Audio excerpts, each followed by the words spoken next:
Boa noite. Boa noite, meus amigos. Fazendo uma inversão aqui de chamada. Eu gostaria que, se alguém entrou, consegue me escutar bem.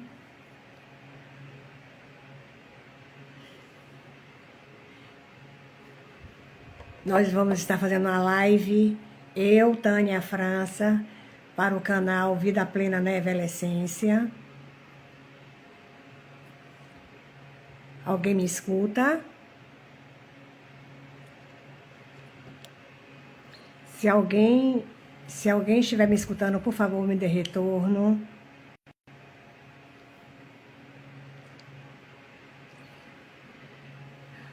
Oi, Milmai Brasil, boa noite. Que prazer lhe reencontrar por aqui. Você consegue me escutar?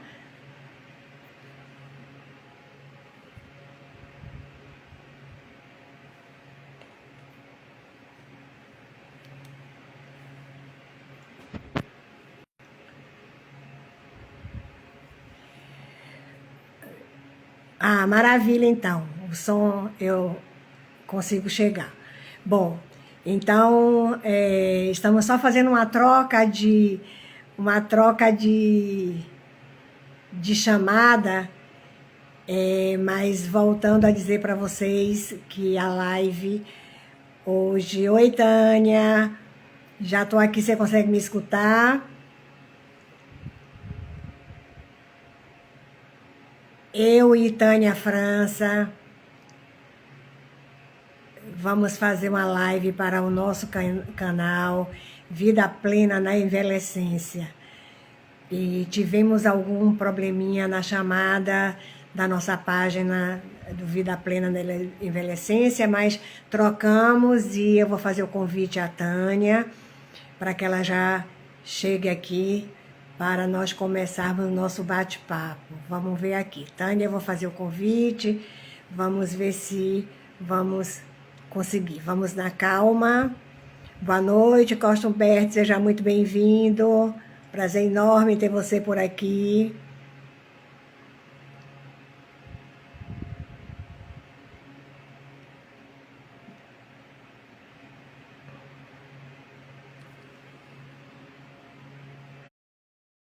Tânia, fiz o convite, vê se você recebeu. Seja muito bem-vindo, meu amigo. Tânia. Oi. Não consigo lhe ver ainda, vejo o aparelho. Oh! Ah! Que bom, que bom. Boa noite, Taninha. Que bom. Como sempre, tem que ser na emoção, né? E se nos deixa mais tranquilas, digamos assim. Hoje eu estava assistindo uma live de um canal também que fala sobre envelhecência, né? Os 50 a mais, 70 a mais. E o pessoal também estava com dificuldade, a mesma dificuldade que nós enfrentamos aqui agora. Aí eu me senti bastante reconfortada. Eu digo, olha, não é só, de repente, comigo e com Tânia, né, que acontece, que a conexão às vezes não ajuda a gente. É verdade. Mas, mais uma vez, é um grande prazer, né, Tânia, estarmos aqui, Muito grande.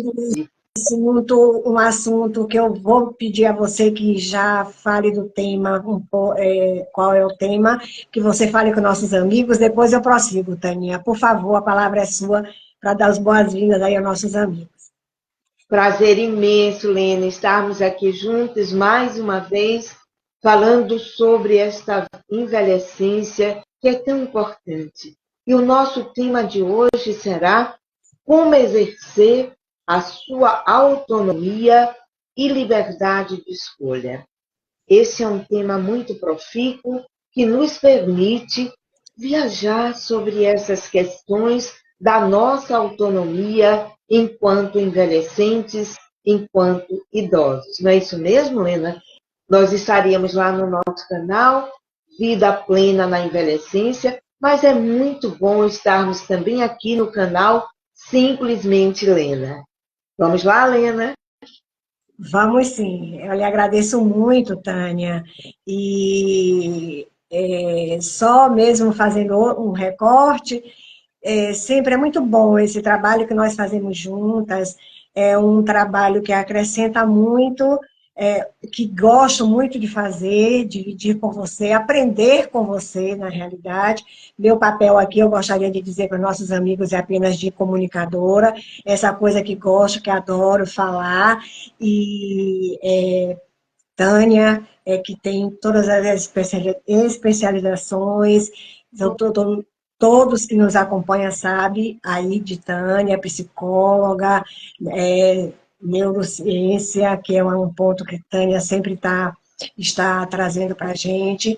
Então, o importante é que nós estamos juntas. E esse tema é um tema muito importante e, ao mesmo tempo, eu diria, Tânia, que é um tema que envolve uma série de coisas, uma série uma série de fatos, de coisas que a gente vem falando ao longo de todas as nossas lives, né? Porque todas as vezes que a gente fala que o idoso, que o envelhecente, que ele tem que estar atento à vida dele, em todos os setores, né, em todos os segmentos, a gente volta lá no autocuidado, porque não deixa de ser autocuidado, né? E é um ponto que em todas as nossas lives, em todos os nossos bate-papos, a gente sempre traz esse recorte de novo, o autocuidado. Então, me chamou muita atenção essa questão da perda, digamos assim, de autonomia, que com o passar do tempo, o idoso vai perdendo. E é algo que me faz pensar, porque como tudo, lógico, tem o jovem, aí eu já saio da envelhecência, vou cá para a juventude. Tem um jovem que de repente também é irresponsável, ou que não está madurinho ainda, e que de repente ele não pode decidir coisas, ele não pode tomar decisões importantes na vida dele, por falta de experiência, por falta de capacidade, ok? Então, eu gosto Sim. sempre de puxar as duas, de trazer as duas pontas, para que a gente não fique, para que a gente não entre no etarismo na realidade. A gente tem que ter muito cuidado, porque é uma linha muito tênue, né? Para que a gente não entre no etarismo. Então, o que é que nos chocou, né, Tânia? O que é que nos fez pensar em ter esse bate-papo hoje aqui? Como a gente lê muito, como a gente fica pesquisando temas, e nós estávamos falando sobre luto, eu e Tânia. E, de repente, nós pensamos como também é uma forma de luto quando o idoso, quando a família olha para o idoso e diz assim, olha, a partir de hoje você não mora mais na sua casa. A partir de hoje, essa casa está grande para você. A partir de hoje, não faz sentido você estar mais aqui. A partir de hoje. Então, ficamos pensando nisso.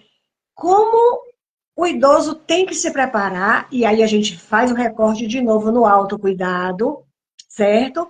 Para que ele tenha condições de dizer, não, não é bem isso que eu quero. Eu tenho condição de estar aqui. Eu tenho condição de estar aqui no meu ninho. Eu não quero sair do meu ninho. Eu não quero deixar minha história para trás. Eu não quero ir para um quartinho qualquer. Eu não quero reduzir a minha vida a um quarto, um aparelho de TV, talvez, não poder receber meus amigos, não poder ter essa troca. Mas que para que isso tudo aconteça, o idoso tem que ter o autocuidado e ele tem que estar ciente que ou ele se prepara para esses momentos, ou ele vai fatalmente ser levado a passar a viver momentos que ele, de repente, não sonhou nem planejou para a vida dele, tá? Mas aí, como eu falo demais, né, Daninha?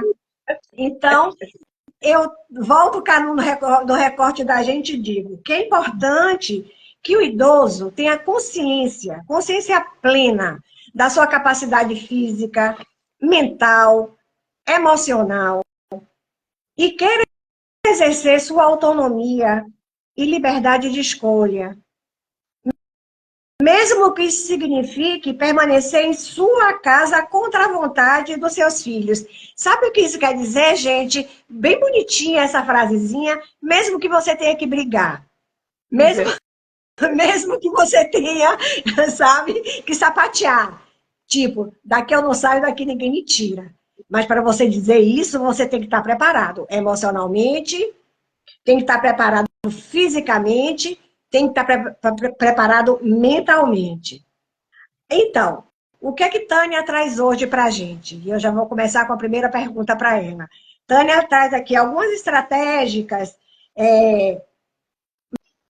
mais assertivas, digamos assim, que os idosos podem fazer, aprender, para que essa vontade dele, certo, seja respeitada pela família. E a família também tem um papel muito importante disso aí, de acolher a vontade desse idoso. Aí eu já vou, Tânia, com a primeira pergunta para você. Porque, volto a dizer, é uma linha muito tênue, certo? Para dar briga daqui para ali, sabe? É um pulo, tá? Como deve, Tânia, ser construída essa comunicação clara, transparente e objetiva entre o idoso e seus familiares? O que é que você tem aí para gente, para dizer para gente? Nina, você é muito feliz quando você já faz uma abordagem trabalhando exatamente assim, essa clareza e essa transparência nesta linguagem que o idoso deve desenvolver com filhos, com os familiares. Na realidade, esse idoso tem que explicar por que é importante para ele permanecer em sua casa, porque ali ele tem autonomia, não é verdade?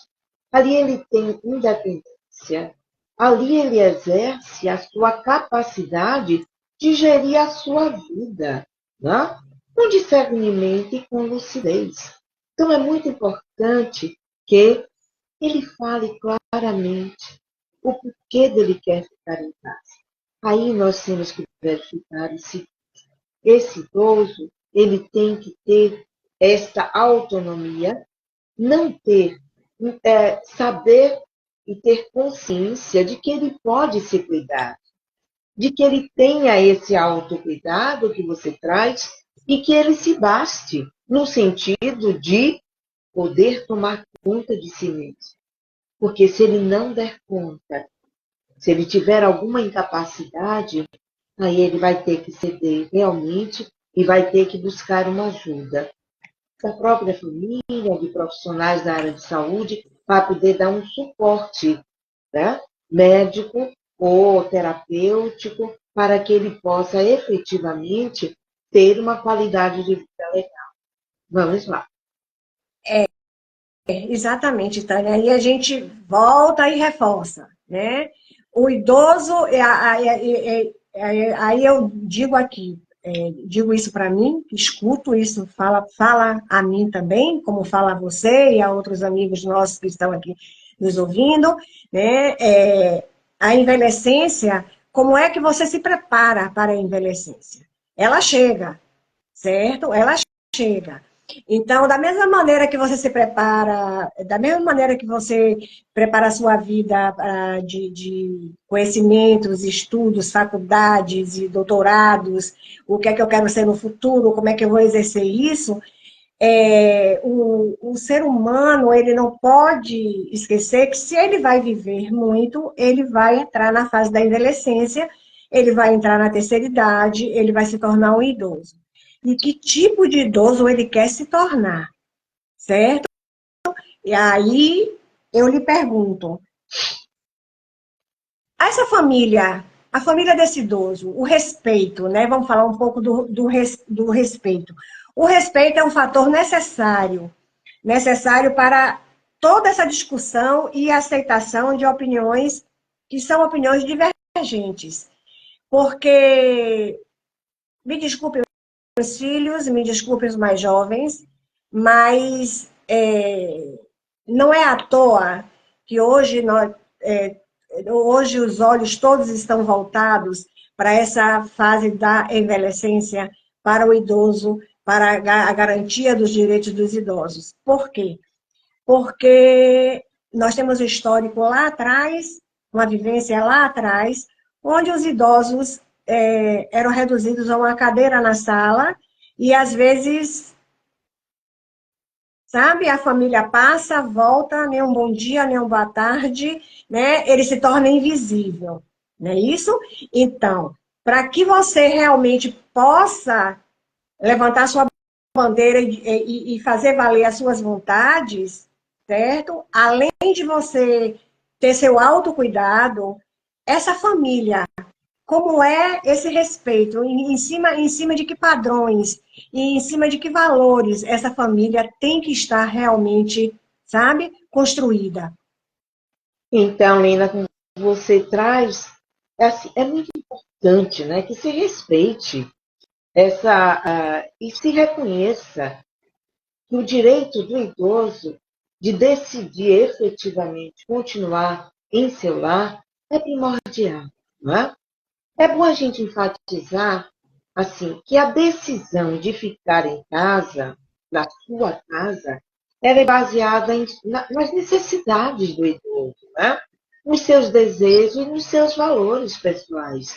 Afinal, ali estão que as suas memórias, ali estão efetivamente as suas memórias emotivas, os seus quereres. Aquela casa, a gente tem que pensar que tem uma condição energética que foi criada basicamente por esse idoso ou por esses idosos, e que não é Sim. justo, de repente, se eles têm condições de gerir a sua própria vida, que nós outros, no caso filhos e parentes, tenhamos que tomar esta decisão, sabe lá Deus por quê, não é?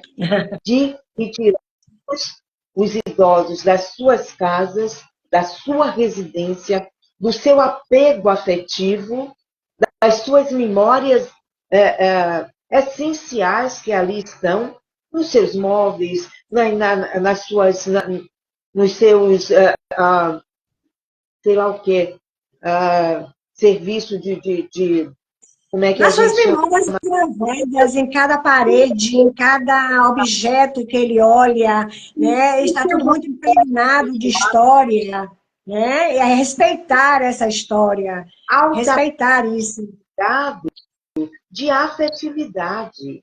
E Uhum. de repente, não mais que de repente, eles terem que se adaptar a algo novo, isso causa uma coisa chamada luto. O idoso vai ter um luto, assim como ele tem ao longo de uma vida, quando vai perdendo os seus amigos, perdendo os seus familiares, perdendo o seu emprego, perdendo algumas capacidades físicas e cognitivas. Então, isso vai causando este luto. Então, não é justo que nós tenhamos que ainda acreditarmos para este idoso ter que lidar com mais essa perda. Não é legal, não é natural fazermos esse desenlace da sua casa, do seu local, das suas memórias, onde tem tanta coisa guardada, tanta energia depositada, tanta energia construída e qualificada para ampará-lo.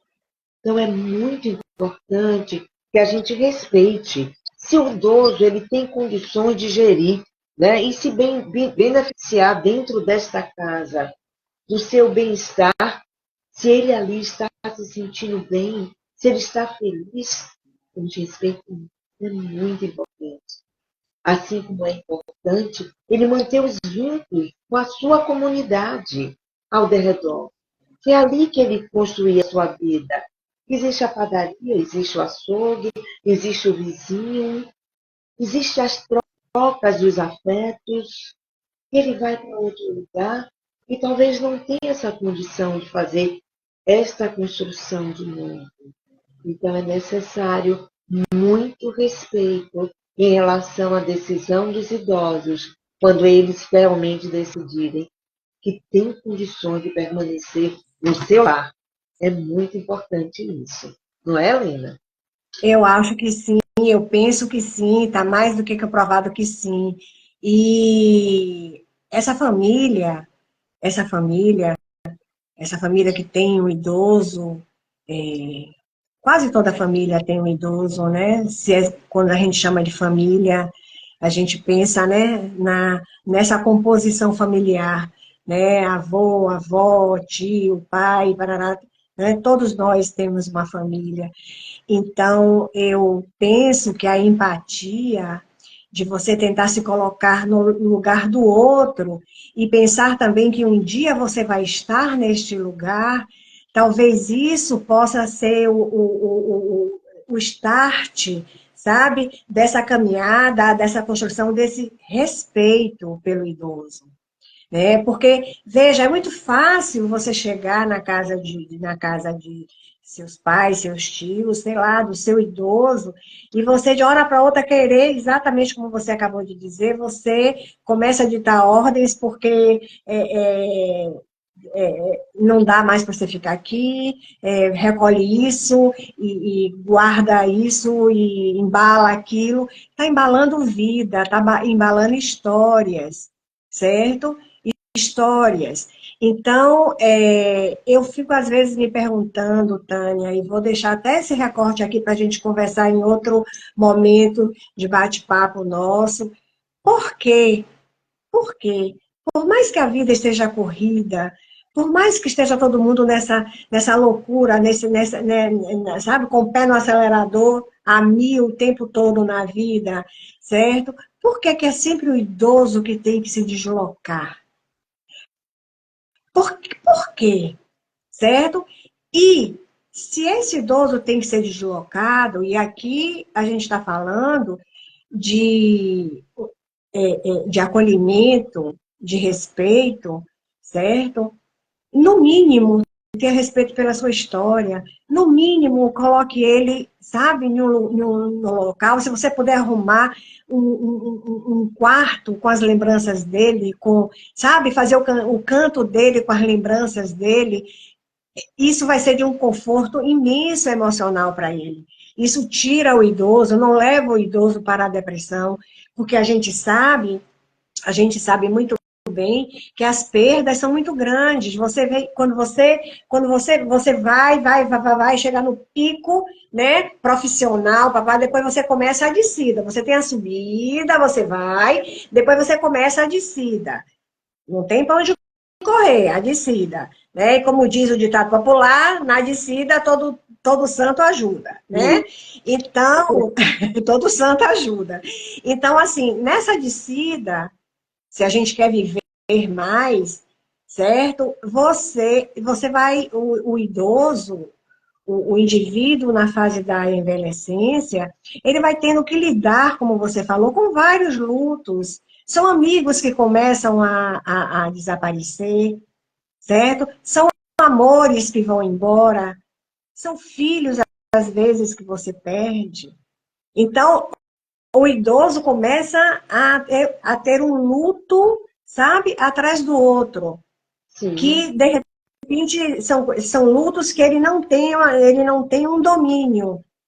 E exatamente no que ele pode ter um domínio, essa família aí, de repente, entra. Não, você tem que ir porque você tem que ir.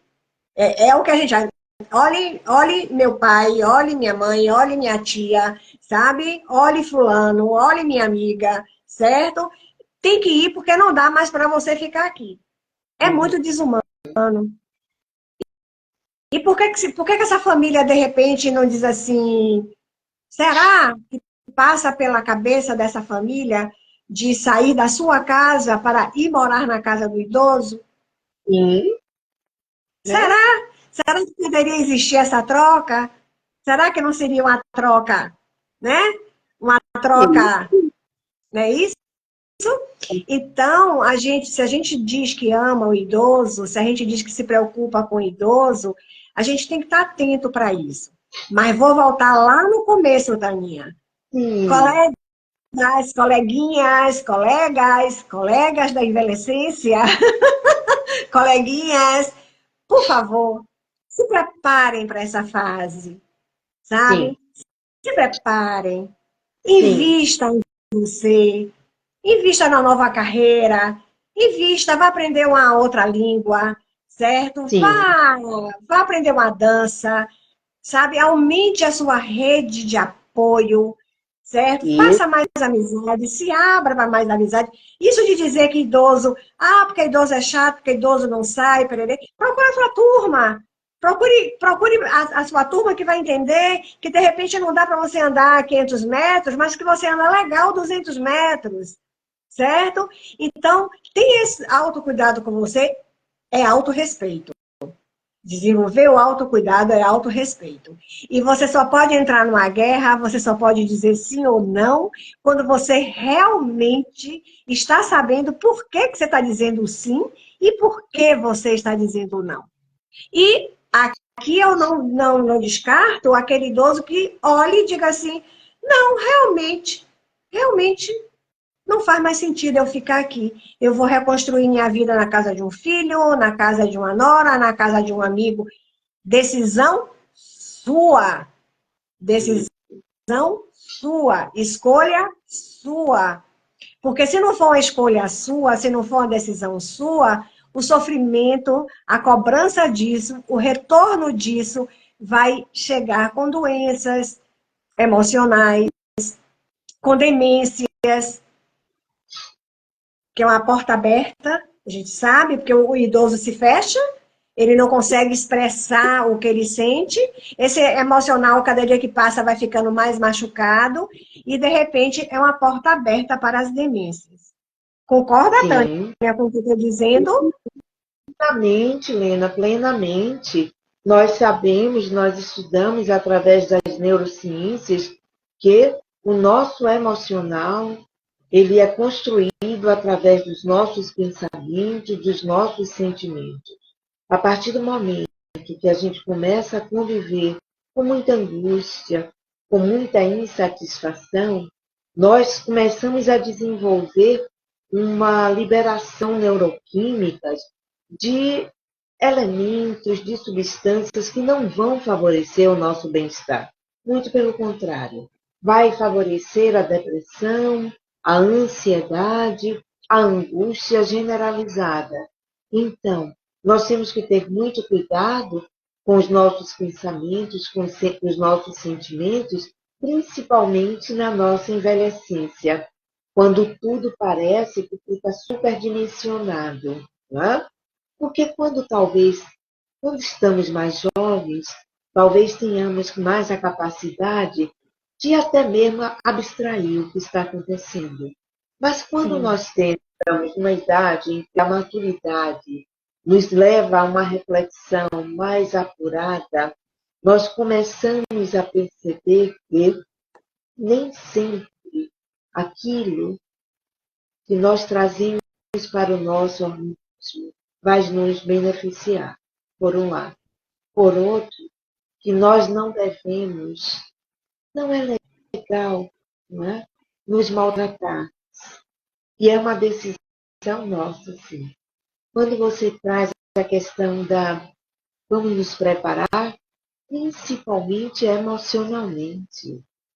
Nós estamos vivendo muito mais porque a ciência, né, através da sua evolução, está nos provendo um meio de vida com mais saúde, muitas das vezes, com mais longevidade. Então, nós sim. temos que trabalharmos essa longevidade aí sim, com saúde e com bem-estar. A nossa felicidade subjetiva, ou seja, felicidade é algo que é muito próprio de cada um, ela é determinada pelo nosso bem-estar. Onde eu estou me sentindo bem? Às vezes eu posso estar me sentindo bem indo morar na casa de uma família, de um parente, ou até mesmo em um abrigo, em um local em Sim. que possa nos acolher, por que não? Né? Hoje, cada vez mais, está tendo agora uma moda muito interessante, que são as pessoas idosas indo morar em condomínios naturalmente protegidos dado para eles. Eu tenho achado isso maravilhoso, né? Isso é muito importante, tá? Por quê? Porque talvez lá a gente possa estar desenvolvendo nossa nova rede de relacionamentos baseada nessa nossa nova realidade. Porque hoje é natural vivermos 80, 90, 100 anos. Os centenários estão cada vez mais em evidência, principalmente no Brasil. Então é importante que tenhamos este autodomínio, este autocuidado, que estejamos preparados fisicamente, emocionalmente, espiritualmente. Cuidarmos da nossa espiritualidade nos dá uma autonomia muito grande. Sim, E a partir do momento em que essa espiritualidade ela é exercida, independente de religiosidade, mas com consciência de que há uma ligação nossa de forma mais transcendente com tudo e com todos, então a gente começa a trabalhar a gratidão. Mas a gente tem que ser grato àquilo que nos faz feliz. Então nós não podemos viver em ansiedade, em depressão, em angústias, porque aí a gente vai não estar exercendo a nossa gratidão. E aí nós não vamos ter bem-estar. E aí nós vamos adoecer. As doenças psicossomáticas é o que mais a gente encontra hoje, principalmente na terceira idade, na quarta, na sim, quinta, sim. porque simplesmente nós somatizamos as dores. Porque também, muitas das vezes, a nossa autoestima ela fica fragilizada pelas nossas perdas. Então, vamos trabalhar essa nossa autoconsciência de que uma vida plena na envelhecência, ela é muito importante se nós tivermos autonomia, independência, para dizer o que queremos, como queremos e por que queremos. Isso é muito importante, não é não, Helena? Super importante, Tânia, super importante. E assim, pegando um pouco do que você falou, é, voltando à questão dos condomínios, né? Na Europa já começa a sair bastante esses condomínios, essa visão, e aqui vai aqui vai um recadinho para os incorporadores, para os construtores, né, brasileiros, pensem, pensem, sabe, nessa, nessa população idosa. O Brasil, a gente sabe que está envelhecendo a passos largos, já já. Eu não vou falar em números aqui agora, porque não tenho guardado, mas nós sabemos que o Brasil é um dos países onde se envelhece, que acho que a previsão é que daqui a 30 anos seremos, acho que sim, se eu não estiver falando bobagem, mas acho que daqui a 30 anos, mais ou menos, seremos um país totalmente de pessoas na envelhecência, pessoas idosas.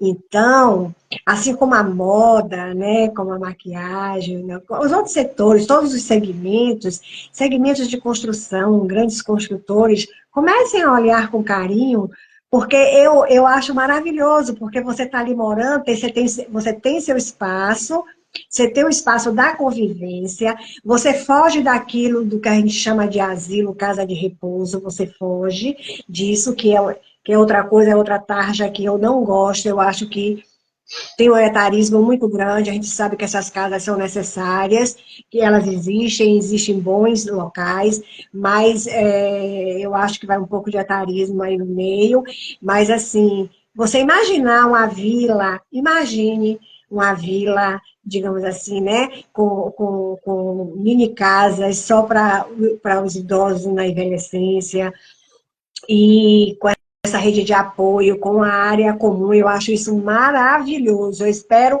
que chegue logo aqui para a gente, porque eu acho que eu corro para um canto desse, né?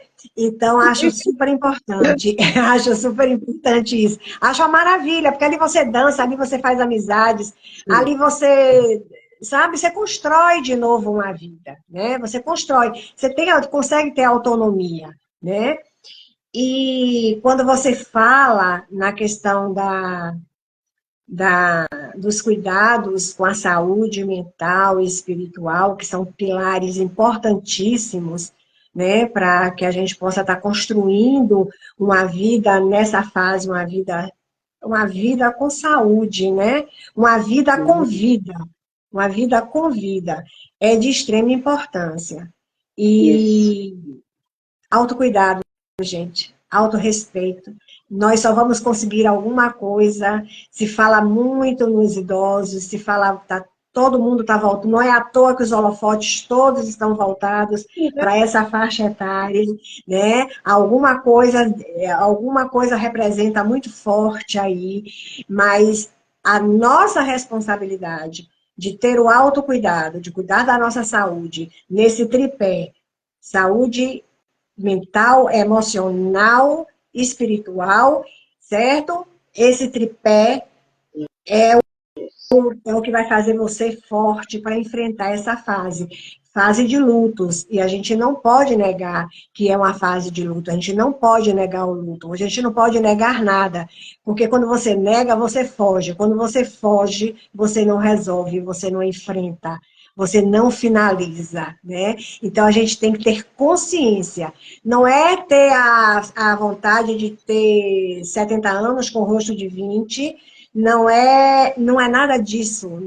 Não é nada disso que a gente fala aqui, que Tânia traz sempre aqui nas nossas lives.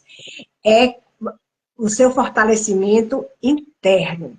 É o seu fortalecimento interior, interno, nesse tripé que eu falo, que vai trazer uma beleza exterior para você, que vai trazer um sorriso leve, que vai trazer um olhar que vai brilhar mais, e que, de repente, ele torna uma pessoa bela em todos os sentidos. Ok, Tânia? E aqui eu finalizo meus recortes e vou deixar que você encerre a live, porque, na realidade, a live, a anfitriã é você, nós apenas invertemos os papéis, certo? E eu vou esperar que você agradeça aos nossos amigos e já já eu volto para poder fazer minha despedida. Sim, Helena. É sempre muito interessante conversarmos, chamarmos a atenção dos nossos amigos envelhecentes e que nós possamos também nos ouvirmos, né? Porque quando nós conversamos com eles, nós estamos falando para nós mesmos. É muito importante que a gente possa criar e ter uma autonomia, uma independência, para que não é que a gente não deixe não, não, não sejamos gratos aos cuidados dos nossos filhos, dos nossos parentes. Somos incrivelmente gratos a eles. Sabemos que, na maioria das vezes, eles estão exercendo também esse afeto em relação a cada um de nós. Sim. Mas a gente gostaria muito que eles entendessem. É preciso que eles entendam que o nosso querer tem que estar acima de algumas comodidades familiares. Com certeza. É muito importante que a gente seja respeitado nas nossas querências, nos nossos desejos, em todos os aspectos. Hoje nós falamos sobre essa autonomia, sobre essa independência para sermos nós mesmos e vamos estar sempre conversando sobre essa autoconsciência que é importante que tenhamos. E aí, talvez já na próxima semana, possamos estar aqui com um outro tema, com certeza tão relevante quanto esse. Não é, Helena? Com certeza, Tânia. E aproveitando o seu gancho sobre os filhos, eu vou fazer esse recorte dizendo, filhos, quando nós tomamos essa atitude de autofortalecimento, vai embutido aí nessa busca desse autofortalecimento, nesse autocuidado, certo? Desse querer continuar tomando conta da vida, nessa atitude também vai embutido assim, eu te amo, não quero te dar trabalho, eu quero continuar administrando a minha vida, não quero ser peso para vocês. Não é? Então, o idoso, quando ele toma essa atitude, quando ele tem consciência do que ele está fazendo, quando ele está fortalecido, ele não está querendo brigar com ninguém. Ele está querendo apenas ser feliz, continuar amando filhos, netos, certo? Quem estiver ao lado dele, mas, acima de tudo, se amando em primeiro lugar. Isso. E é com esse recorte que eu agradeço mais uma vez a Tânia pela oportunidade, agradeço aos amigos que estiveram até agora conosco. Eu comecei dizendo alguns nomes, mas depois foi subindo e eu não consegui mais ler. Mas sintam-se todos acarinhados por nós. Nosso canal no YouTube, Vida Plena na Envelhecência. Nos visite, nos ajude lá com as visualizações, faça as inscrições, é muito importante para a gente. Mais uma vez, muito obrigada, Tânia, viu? Gratidão. Eu que agradeço, Lena. Gratidão, gratidão.